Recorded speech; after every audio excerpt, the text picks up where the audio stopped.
Today at the Young's house, we're making breakfast, and I couldn't be more excited to show you what I'm going to make. Who loves breakfast? Who can have breakfast for breakfast, lunch, dinner, and a snack? There's so many people that says, you know what I'm having? I'm having breakfast for dinner today. My family loves when I make breakfast, and I don't mind making it for them. It's so funny because when I make breakfast, it's like super quick. And my husband's like, you're done already? And I'm like, yes. Only time it takes me a little longer to make breakfast is if I'm making like fried potatoes with the recipe, but we're not doing fried potatoes today. We're going to make up some French toast, some bacon, some lovely eggs, maybe some toast. Okay, so here's what you're going to need. I got the bacon.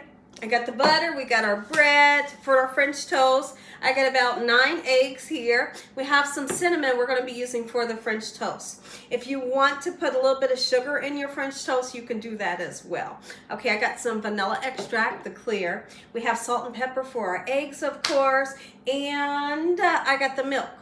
And I have the syrup and all of the things we're going to need for this breakfast. Make sure your hands are clean. Make breakfast with. What we're going to do is let's go ahead and get started on our bacon. I have some beautiful Smithfield bacon that I love. I love Smithfield bacon. The reason why I love it, because to me, just my opinion, I feel like it's got a hint of sweetness to it, and it's not really salty. And one thing that ruins it for me when it comes to a bacon is if the bacon is really salty. I'm done when it's real salty.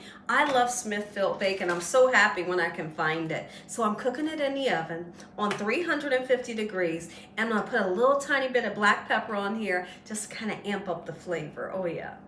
When it comes to breakfast, let me hear from everybody in the comment section that's watching. What's your favorite? This is not like my favorite breakfast, because my favorite breakfast would definitely have some fried potatoes to go along with it, But let me know what your favorite breakfast is. If you could have the most perfect breakfast, what are you including in your breakfast? Maybe you might say a nice cup of coffee or orange juice, grits, jack mackerel. Tell me, what's your favorite breakfast? I want to hear from everybody. You guys see what we like to eat here at the Young's house, but I want to know what you guys like to eat as well. Let's go ahead and put this in the oven, but in the meantime, I'm going to pepper it up. Let's get that black pepper on there, and I'm going to put a nice amount, not too much. There we go. Just go ahead and make up a delicious French toast mix. So I'm going in with the milk, and honestly, for those of you that's never made French toast before, you don't have to measure it. And really, you can use how many eggs you want. Just get you some eggs in there. So you see how much milk I put in? I'm going to use 2 large eggs, okay? Making sure I don't get any eggshells, of course. And then we're going to whisk it very well. We're going to be putting in some cinnamon, and me personally, I want that cinnamon flavor to shine through. So I'm putting a nice amount in on purpose. Well, that's a lot, but that's how much I want, right? We're going to put us some vanilla extract, just like so. If you want to put a little bit of sugar in there, go ahead. Let's get this mixed up, and that's our mixture. Let's talk about the French toast and why it's so important not to soak the bread too long in this mixture. Me personally, it's just my personal opinion. If you soak it in there too long, it's going to be mushy. I don't want mushy French toast, right? You want that perfect texture. What you're going to do is you're going to go wham, wham, and pull it out and put it into the oil. How much oil do you need in your pan? Just a tiny bit. Really just enough to coat the bottom of the pan. And if you have a non-stick pan, you're good to go. But just that little tiny bit of oil. And we're going to be cooking this on a medium heat. If you tend to go a little higher, it can burn super quickly. So we're going to make our way over to the larger stove, and I'm going to show you how quickly we're going to dip the bread in, and then we're going to get to frying our French toast. Do it. I got the hot oil. See just how quick that was? Very quick. Into the oil. That's the sizzle you want to see in here. If you see in here that sizzle, you know you're moving in the right direction. If you don't see in here a sizzle, let the oil get a little bit hotter, because if the oil's not hot enough, this will be soggy. I wanted to talk about the French toast mixture real quick. Yes, you can keep it, right? Because we still have the French toast mixture left. Me personally, I'll keep mine for 2 to 3 days, and you can make more. And also with this French toast recipe, did you know you can freeze your French toast after you make it? Here's what I like to do. After I make my French toast, I cut it into like strips, so you have like the French toast pieces that you can dip into the syrup. You just cut them after they cool down, put them into a Ziploc bag, date them and write what's on them. And when your family wants French toast, take them out the bag and heat them up. You're good to go. Look at that. That French toast looks absolutely amazing. I'm going to turn around and put a little bit more cinnamon on there. Oh, lovely. You really have to keep a good eye on it because you don't want it to heat down just a little bit. And look at that. Putting that extra cinnamon on there. Let me tell you how my dad likes his. He's not a fan of syrup.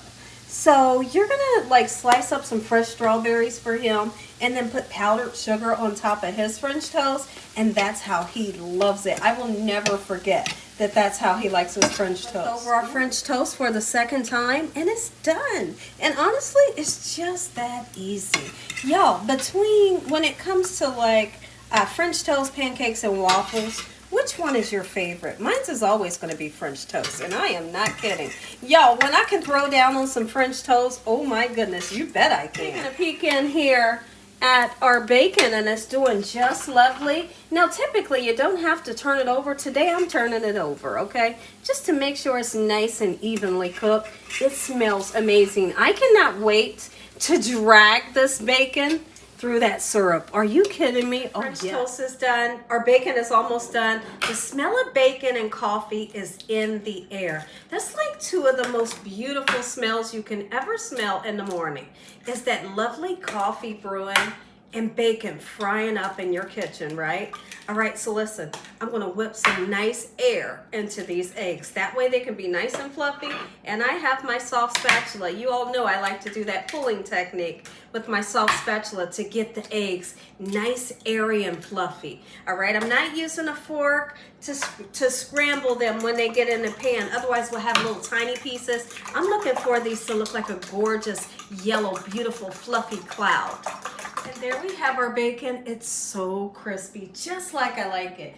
Are there any of you that like your bacon to be not really crispy? There was a point in my life where I didn't want the bacon really crispy, but now that's all I want. I want the bacon to be super crispy. Right, so here in my pan I have some oil. It's just a little bit of cooking oil. I'm gonna use 2 tablespoons of butter. Salted or unsalted, whatever kind of butter you love. The butter's always gonna give good flavor to your eggs. And the oil really is just to make sure your eggs don't stick. No, you don't need heavy cream. You don't need milk or water to make these eggs fluffy. Not at all. So what I like to do is I like to wait for the butter to get frothy. You know how it gets kind of bubbly and white? Once that happens, that's when I pour my eggs in. I'm going to use a soft spatula. And what I do is a pulling technique with this soft spatula. I bring the cooked egg to the middle, just like this motion. And I let the raw egg draw to the outside. And I keep doing that until it's a fluffy pillow. And we season it right at the end.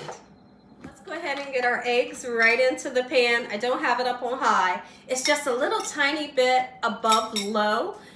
Because I don't want them to get brown on them, okay? So I'm gonna keep a good eye on them, not using a fork, just the spatula here. Back at it.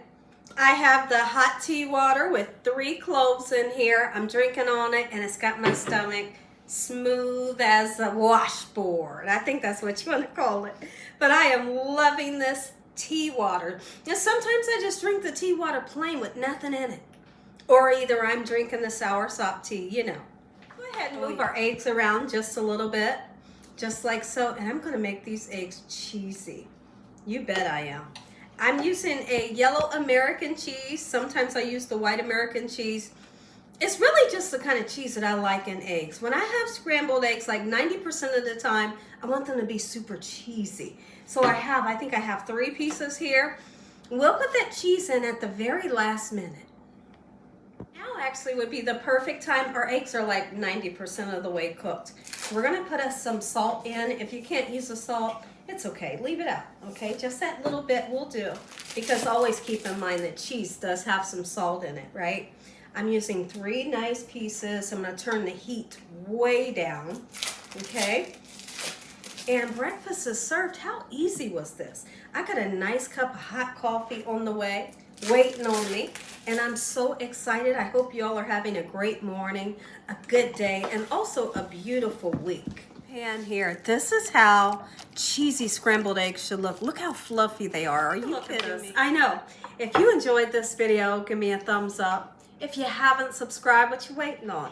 Tell your family and friends. Tell the world what Gina's doing every single day in this kitchen. And Father, on today, we thank you for this beautiful breakfast, your hedge of protection, your mercy, your love time, and your understanding. Oh, we thank you for what you've done. And we thank you for what you're going to do. Amen. Amen. And once again, to my prayer, stay tuned. We're going to taste. Let's go ahead together. We'll taste just a little bit. I'm not going to plate it up because I want to sit down with my family and eat this. So I'm just going to put a little bit of syrup onto just that edge of the French toast. And what I love to do with my bacon, I drag the bacon through the syrup. It's like a must. You must do that, right? Look at the French toast. Are you kidding me? Oh my goodness.